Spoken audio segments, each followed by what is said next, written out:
Hello everyone. आज हम लोग पढ़ने वाले हैं क्लास 10 चैप्टर 1 साइंस का very important topic types of chemical reaction. तो हमें कुछ बातें याद रखनी है जो बेसिक्स है। किसी भी केमिकल रिएक्शन में एक पर्टिकुलर एलिमेंट का एटम चेंज नहीं होता है किसी दूसरे एलिमेंट के एटम में, यानी कि an atom of one element do not change into atom of another element. पहली बात तो ये होगी कि एटम चेंज नहीं होता है। दूसरा, एटम कहीं गायब नहीं हो जाता है मिक्सचर से, और नहीं कहीं वो कहीं से आके ऐड हो जाता है। सबसे पहला, एटम चेंज नहीं होता है। दूसरा, एटम गायब नहीं होता है। तीसरा, एटम कहीं से प्रकट नहीं होता, यानी कि जितने एटम है उतने ही रहेंगे। What actually matters is the breaking and making of chemical bond between atoms। दो एटम के बीच में कैसे केमिकल बॉन्ड बन रहे हैं या कैसे केमिकल बॉन्ड टूट रहे हैं, that is what actually decides about the substance that is going to form। तो ये कुछ टाइप ऑफ केमिकल रिएक्शन है जो हम लोग आगे पढ़ेंगे। आज का हमारा टॉपिक है about chemical reaction, combination reaction. So combination reaction का डेफिनेशन देखने से पहले अभी हम लोग उसके बारे में एक एक्टिविटी देखेंगे।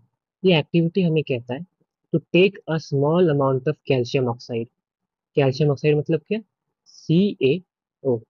एक small amount of calcium oxide हमने लिया, और कैल्शियम ऑक्साइड का एक अदर नेम है क्विक लाइम।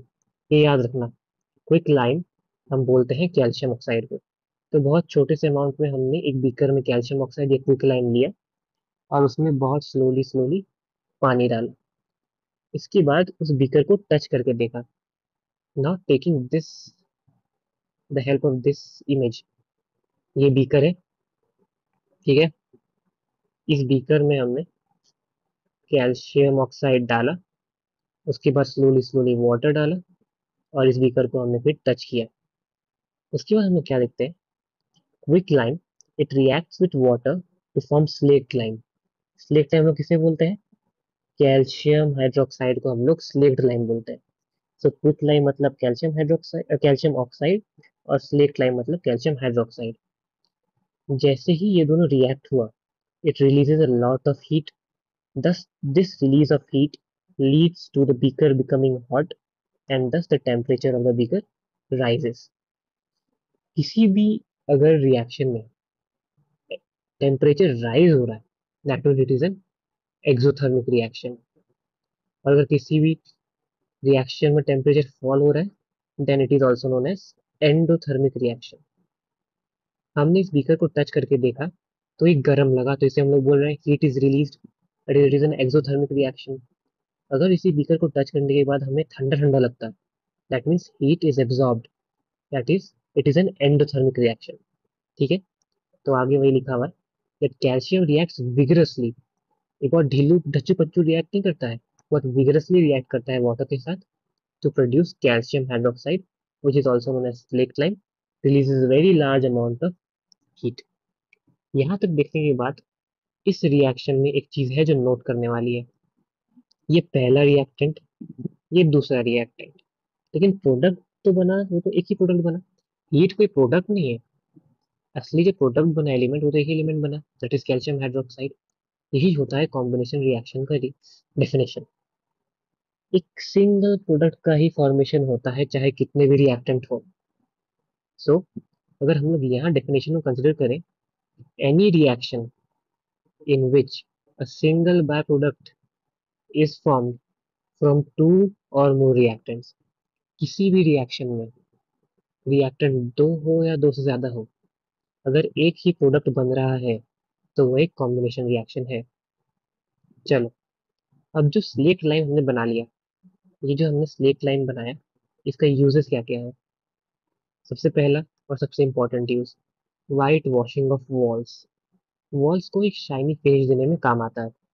सो जब calcium hydroxide it reacts with carbon dioxide of air, ये लगाया हमने दीवार पे, ये एयर में जो CO2 है साथ रिएक्ट कर गया, इट फॉर्म्स कैल्शियम कार्बोनेट।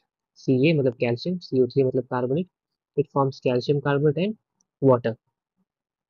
अब जब व्हाइट वॉशिंग के 2-3 दिन बाद कैल्शियम कार्बोनेट फॉर्म होता है, it starts giving it a shiny finish on walls. और एक बहुत ही इंपॉर्टेंट और ट्रिक है, इट्स वेरी इंटरेस्टिंग फैक्ट कि मार्बल का जो फॉर्मूला होता है वो भी CaCO3 ही होता है। So it is that is why it is shiny may be. अब हम लोग देख लेते हैं कि कुछ और कॉम्बिनेशन रिएक्शन कौन से होते हैं। पहला, ये सब जो एग्जांपल्स हैं ये क्वेश्चन में 1 मार्क या 2 मार्क में आ सकते हैं, ये पूछ सकते हैं कि किस टाइप का ये रिएक्शन है। सो एग्जाम्पल जरूर याद रखना। पहला, बर्निंग ऑफ कोल, ये है फर्स्ट रिएक्टेंट, ये है सेकेंड रिएक्टेंट, प्रोडक्ट हुआ एक, यानी कि कॉम्बिनेशन रिएक्शन। दूसरा, formation of water from hydrogen and oxygen, ये हुआ फर्स्ट रिएक्टेंट, ये हुआ सेकेंड रिएक्टेंट, लेकिन प्रोडक्ट तो एक ही है, यानी कि it is an combination reaction. अच्छा, एक और चीज, ये नहीं देखना है, ऐसा नहीं बोल देना है कि ये दो प्रोडक्ट फॉर्म हुआ है, नहीं, ये तो क्वांटिटी है, डजेंट मैटर। रिएक्टेंट कितना है, ये एक रिएक्टेंट हुआ पूरा, ये दो रिएक्टेंट हुआ पूरा, तो ये एक प्रोडक्ट हुआ। ऐसा नहीं कि ये दो रिएक्टेंट है, यहाँ 5 कर देंगे तो ये 5 रिएक्टेंट हो गया, टोटल 7 रिएक्टेंट हो गया, नहीं, ये एक रिएक्टेंट, ये दूसरा रिएक्टेंट, ये एक प्रोडक्ट। ये नंबर को हमको काउंट नहीं करना है, ये चेक करने में कि ये कौन सा रिएक्शन है। अब हम लोग देख लेते हैं कुछ एक्सोथर्मिक रिएक्शन के बारे में। तो जो बर्निंग ऑफ नेचुरल गैसेज होते हैं वो एक्सोथर्मिक रिएक्शन होते हैं, ये याद रखने का है। एक बहुत इंपॉर्टेंट ट्रिक है रेस्पिरेशन के बारे में जो क्वेश्चन जनरली पूछा ही जाता है। हमें जीने के लिए एनर्जी की जरूरत है, एनर्जी हमें फूड से मिलेगी, बट फूड जो है वो कॉम्प्लेक्स सब्सटेंस होता है। सो डाइजेशन के टाइम में क्या होता है, food is broken down into simpler substances. If you take an example, तो कार्बोहाइड्रेट है जो राइस से मिला, पोटैटो से मिला, ब्रेड से मिला, उसे हम लोग ब्रेक डाउन कर देते हैं ग्लूकोज में। अब ये ग्लूकोज क्या करता है, जो हमारे सेल में जो ऑक्सीजन होता है उसके साथ रिएक्ट करता है, एनर्जी रिलीज करता है। कैसे एनर्जी रिलीज करता है भाई, तो ये एक रिएक्शन है, ये ग्लूकोज का फॉर्मूला है, ये ऑक्सीजन है जो सेल में प्रेजेंट है, ये एनर्जी रिलीज कर दिया। ये रिएक्शन बहुत इंपॉर्टेंट है, रट लेना। C6H12O6, ये ग्लूकोज प्लस 6O2, ये हमारे सेल में प्रेजेंट है ऑक्सीजन, ये रिलीज करेगा कार्बन डाइऑक्साइड यानी कि 6CO2, वाटर यानी कि 6H2, and energy is releasing, यानी कि this is an exothermic reaction. और इस एनर्जी के रिलीज होने के बाद हम लोग डेली का काम कर सकते हैं, we can stay alive. So respiration is an exothermic reaction. एक और इम्पोर्टेंट चीज है दैट जो वेजिटेबल का डिकम्पोजिशन होता है जो हम लोग कॉम्पोस्ट में यूज करते हैं, that is also an exothermic reaction. तो एग्जाम्पल्स कुछ याद रखने, कॉम्बिनेशन रिएक्शन के एग्जाम्पल्स, बर्निंग ऑफ कोल या formation of water, exothermic examples, burning of natural gas, respiration, respiration का फॉर्मूला याद कर लेना, और कॉम्पोस्ट। तो आज के हमारे लेक्चर में आज हमने देखा कॉम्बिनेशन रिएक्शन, जो एक पर्टिकुलर टाइप है केमिकल रिएक्शन का। नेक्स्ट वीडियो में हम लोग बाकी के केमिकल रिएक्शन सीरीज में देखेंगे। Thank you.